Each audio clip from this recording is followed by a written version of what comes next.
Hey everyone, and welcome to this explainer. Today, we're diving into a genuinely fascinating philosophical framework that's aimed at something massive, achieving global peace.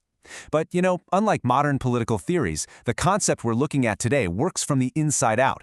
It's all about perfecting humanity, restoring the ancient way. We're going to explore how foundational human morality, deeply rooted in Eastern philosophy, might actually hold the ultimate key to healing a pretty broken world. Here's a quick look at our roadmap for today. We'll start with the modern moral crisis, then we'll move into perfecting human ethics, the essential human virtues, this really cool analogy of the root and the fruit, and finally, a unified world of peace. Just to ground us before we really get going, all the wisdom we're unpacking today comes straight from a text called Dharma Lessons for Lecturers, Volume 3. Specifically, we're looking at its analytical section on ethics and global harmony. It's an incredibly deep guide meant for educators and spiritual practitioners to really dig into actionable insights. All right, Section 1, the modern moral crisis. Because, we have to understand the illness before we can apply the cure, right? So let's just put this out there. Why does society feel so chaotic right now? It's a question we all ask when we turn on the news. The source text actually sets up a powerful premise here. It argues that this chaos isn't just some byproduct of complex modern politics or broken systems, it's actually fundamentally a symptom of losing our basic human ethics. The text identifies some pretty stark symptoms of this social decay. We're talking about everyday quarrels and conflicts, scaling all the way up to arson, violence, murder, kidnapping, and just an overarching decline in good customs. And the key takeaway here? These aren't isolated incidents. They're all interconnected branches stemming from the exact same root of moral fragility. When those foundational virtues are abandoned, society basically begins to rot from the inside out. And that brings us right back to our core thesis: perfecting humanity, restoring the ancient way. Basically, this is the deliberate process of starting with foundational human ethics to rebuild a harmonious, well-ordered society. So it's not about inventing some brand new system. It's actually about restoring a proven, ancient alignment with nature and morality. Which leads us nicely to Section 2, perfecting human ethics. This is where we shift the focus entirely inward. To kick off this process of societal change, the true starting point has to be the self. There's this incredibly powerful quote from the sage Wangfeng Yi in the text. He says, "Becoming a Buddha starts with being a perfect human. If you do not start with human ethics, it is like throwing away what is near to seek what is far." What he's passionately arguing here is that you simply cannot bypass basic human goodness to reach some lofty spiritual enlightenment. You literally have to build the foundation before the structure can rise. So what does that actually mean for us? It means that true cultivation, really practicing the Dharma, isn't just about sitting in isolation thinking spiritual thoughts. It happens right here, in our everyday lives. It's tested and proven through our mundane daily interactions. The people right in front of us, especially the ones who, get on our nerves, they are the true testing ground for our moral cultivation.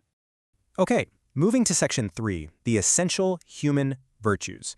Let's get into the actual tools for daily life. The text outlines 3 foundational virtues that act as our internal tools for cultivating the self: wisdom, compassion, and courage. Ancient philosophers anchored society in these 3 for a very specific reason.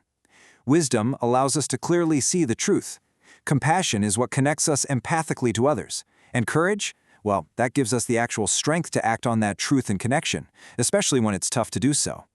Expanding on that, the text presents the 5 virtues that we need to actively embody. We start with compassion alongside righteousness, which is that unwavering commitment to doing what is just. Then there's propriety, which dictates respectful conduct, wisdom to guide our analytical choices, and sincerity, demanding absolute honesty in both our thoughts and actions. Together, these aren't just abstract concepts. They're active practices that literally form the human blueprint.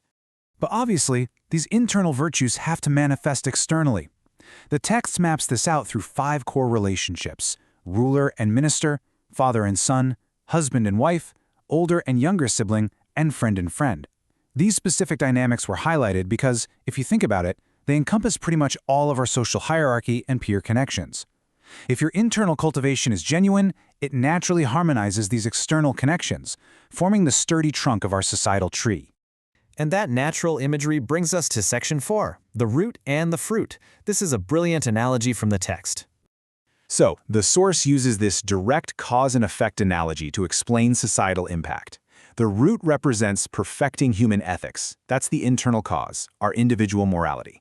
And the fruit represents restoring the ancient way, which is the external effect, a harmonious society. It's presented as a strict philosophical equation. You just cannot harvest the fruit of social peace if you haven't taken the time to nurture the root of individual morality. It's a package deal. As the source so elegantly puts it, when the root is firm, the branches and leaves will flourish. It is an unchangeable law of nature, and the text argues it applies exactly the same way as a law of human society. Starting from the ground up, doing that quiet, sometimes invisible, internal work of ethical cultivation is absolutely the only way to build a strong, flourishing future. Which takes us to our final part, Section 5, a unified world of peace. This is the big, macro-level goal. Look at how this ultimate goal builds through such a beautifully logical progression. Step 1, cultivate individual morality. That internal perfection naturally spills over into Step 2, establishing family harmony. Then that foundation of familial stability scales up to Step 3, ensuring national stability. And finally, when nations actually act morally, we reach Step 4, achieving world peace. It's amazing, because the philosophy scales directly from a single, quiet human heart to the entire globe. The text describes this end state as a unified world. It's this profound vision where applying these basic ethics universally somehow transforms billions of strangers into one giant family. It takes a world currently racked by chaos and turns it into a pure land of peace. Honestly, it's an incredibly hopeful message, but one that relies entirely on our own personal agency and moral fortitude. So, as we wrap up, I want to leave you with this final challenge to think about. How are you going to apply the root of human ethics in your daily life to help grow the canopy of a peaceful world? Because, as we've seen, everything truly starts with you. Thank you so much for joining me for this explainer, and I really hope it sparks some profound curiosity for your own daily practice. Catch you next time.